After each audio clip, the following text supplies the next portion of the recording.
I just wanted to share what I have in my mind. And this is about that thingy that I posted a while back. Wear the damn shorts. Now, I wanted to specifically tap into this conversation because it's been a difficult year for myself, and I just wanted to have a conversation with you guys and see how it's been for you. So please do share in the comments below what your thoughts are, where you've been mentally, and if you can relate to this conversation. I think we've all been judging towards ourselves at some point, and that inner voice that we have that says, you too fat, too skinny, take your late Jay, or just that feeder from society, whether it is directly or indirectly, and how we take that back to our inner conversation, the ones we have with ourselves. And I've been there before. No, I've been there recently. For those who know me, I've been on a healthier lifestyle since 2020, and it's been great, I can't lie. However, it came with great struggles, and for a continuous year, this year, I gained all the weight back. And having to say that, it was devastating. Having to see it, having to feel it, it was devastating for me. And obviously, I felt like I was doing something wrong. Meanwhile, my body went through something, or let me say a lot of things, and I didn't even realize.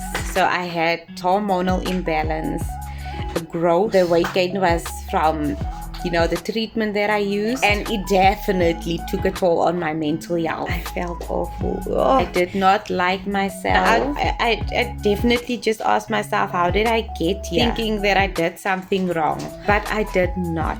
I had to tell myself that and actually believe it. I had to sit down with myself and ask the honest questions. Was it because I wanted to lose the weight? I wanted to be a healthier version of myself. It was necessary, doctor's orders, that I lose some weight because of some health issues, but I never actually wanted to be a skinnier version of myself. And it was honestly just to live a healthier lifestyle, to do better, to be better, to eat better, to have energy and get active, because ek het niks gehou van offer nie.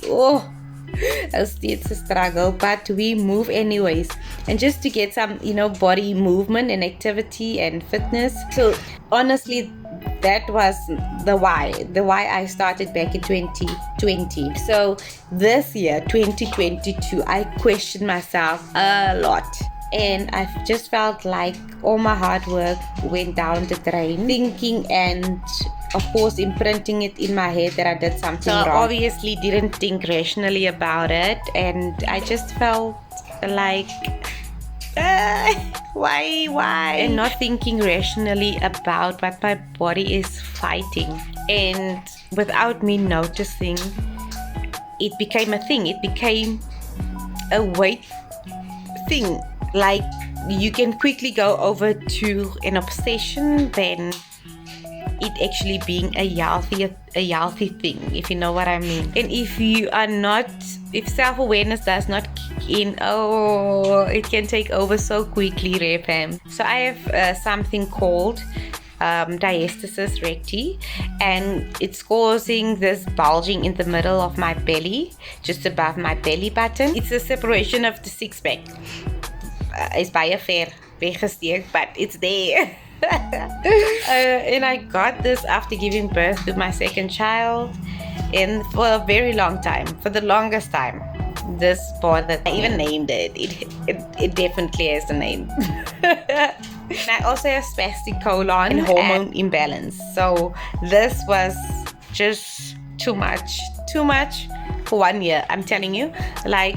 Diastasis recti and spastic colon I've been having for a very long time.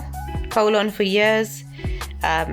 Diastasis recti for about 5 years. The weight gain was just too much for me. I was in a total funk. I was negative. I'm like, why is this happening? What am I doing wrong?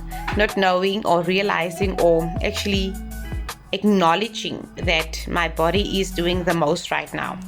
And this after I've been committed and so disciplined, and I was so discouraged. En it's Christmas buite en ek voel bedruk man. So this was very tough for me to come to the self-awareness phase and have that inner conversation with myself to say, Eugene, you are doing nothing wrong. Your body is busy healing itself. I even had a conversation with my sister Melanie, and she told me of a friend that is going through chemo and lost her hair, and my heart was just broken for her. And I thought to myself, yeah, I am sitting and complaining about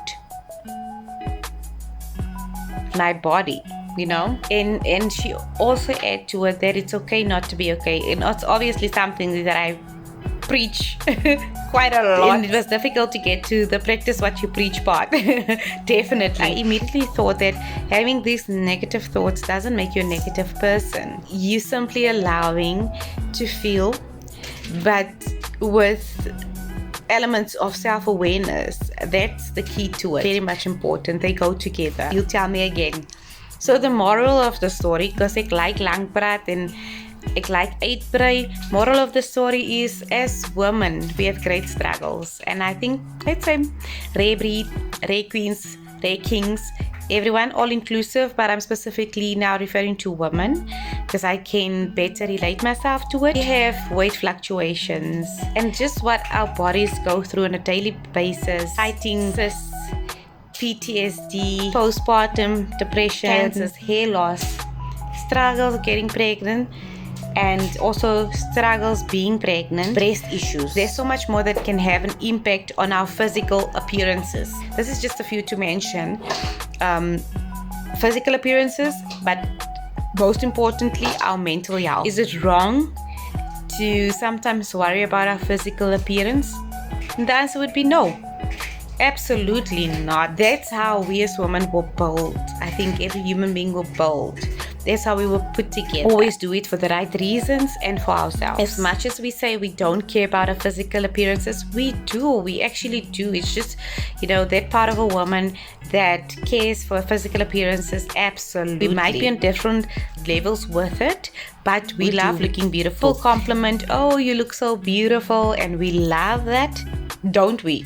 I love you with your natural hair, or I love you with your long sleek hair. But we also take very much to heart when they say, shoo, you've gained weight, or shoo, you're too skinny, you're so bony. I love you better with this or better with that.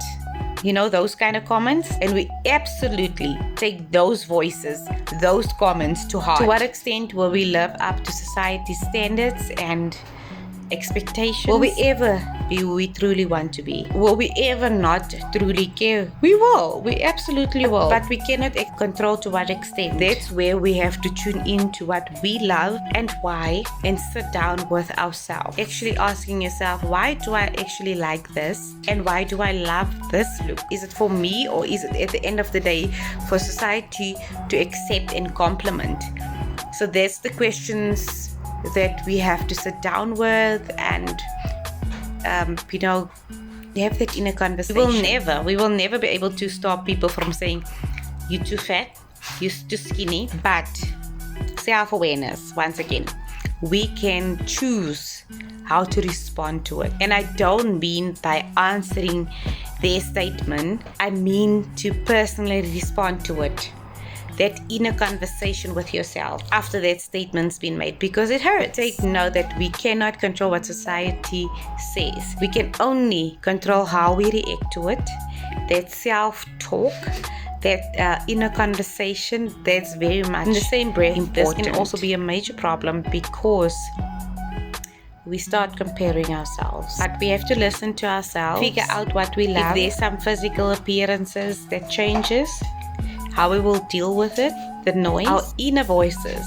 This is so important, our inner voices. We need to know and acknowledge that our bodies carried us this far. So my question is, would you rather wait for the cellulite to disappear, or the perfect body, whatever that is, to jump into that bikini, that dress, that shorts, whatever? And again I would say, wear the damn shorts. Rare Queens, we gotta love. I've read a beautiful post that said, will you wait to wear bikini or go to the beach until you have the perfect body? Rare Queens, we gotta love while working on our goals, our personal goals, not based on what society says, not based on the noise, based on what we love, and taking comparison out of it, which is a very difficult task to do. But self-awareness, once again, we need to tap into what we love and do it because we love it. Speak gently towards yourself. So glad that self-awareness, that inner conversation took place. I've realized the moment we break those urges to be who society says we should or be, to look like or to feel like, the more we know how to move on our own pace and authenticity, and the more we do it for ourselves and be unbothered, the more you will discover your own rarities and living it out confidently. So to end this off, we will go through changes. It's inevitable. Different phases, different changes, health battles that impact our physical appearances, mental struggles. But we need to sit down with ourselves, have a talk with her, and encourage her the way you would encourage someone else going through something or going through the struggle. Now, Rare Queens, wear the damn shorts. Just own you through it all. You got this. Wear the damn shorts.